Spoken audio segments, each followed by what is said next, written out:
mudou em relação ao cenário de data mesh e o cenário de governança de dados como um todo, principalmente olhando para dados distribuídos, assim, como você vê o mercado hoje em relação a esse episódio que a gente fez um ano atrás? Tá. O Gartner fala que o data mesh ele já atingiu lá, na verdade ele nem atingiu o pico, ele meio que saiu de aquela curva lá que estou crescendo e ele já está lá na decaída. Está no Vale da Desilusão. Estava né? começando a entrar nesse Vale da Desilusão. Que é antes do platô de produtividade, né? Platô de produtividade você fala que é quando ele está lá na cauda e ele fica estável. Que aí Sim, ele fica estável. Né? é isso. E aí, o meu entendimento é que o mercado ele entendeu o que é data mesh, ele incorporou princípios do data mesh, mas ele não incorporou a completude do data mesh. Por isso que passou por esse pico e começou no Vale da Desilusão, que nem você comentou. Então, eu entendo assim que o data mesh ele é uma abordagem sociotécnica.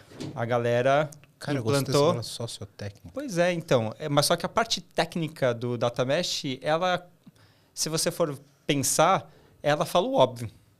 Então, legal, vou falar que eu tenho que ter uma plataforma de dados. Legal, se você vai querer colocar observabilidade, DataOps, se você vai querer colocar outras tendências e outras construções, vai muito da maturidade da tua empresa, da tua corporação. Então, não depende muito sobre a parte técnica. Eu acho que o que foi muito importante do Data Mesh foi uma mudança de mentalidade. Você começar a pensar em dados como produto. Eu nunca escutei tanto produto de dados na minha vida como eu tenho escutado hoje. Então, eu acho que algumas coisas do Data Mesh ficaram bem intrínsecas. Outra coisa que eu acho que ficou muito assim evidente, a parte da descentralização, de criar domínios. Então, todo mundo agora quer criar domínios de dados ou domínios de negócio que possam ser úteis tanto para o Data Mesh como para o Service Mesh. Cara, eu acho isso muito louco porque virou hype um assunto que é básico desde sempre. Você olhar para o domínio das informações, etc. Existe uma parada que se chama aplicações no centro. Você sabe muito melhor do que eu, como uma pessoa que trabalhou durante muitos anos e trabalha em engenharia de software. E existe uma abordagem data-centric, ou uma abordagem centrada em dados.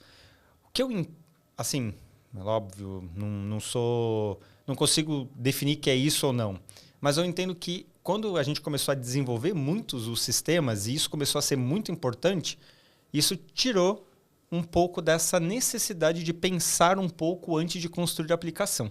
E aí a gente sempre teve uma aplicação com um silo de dados lá. Uma aplicação com um silo de dados. Aí tal aplicação vai ser digitalizada ou vai ser modernizada. O que acontecia?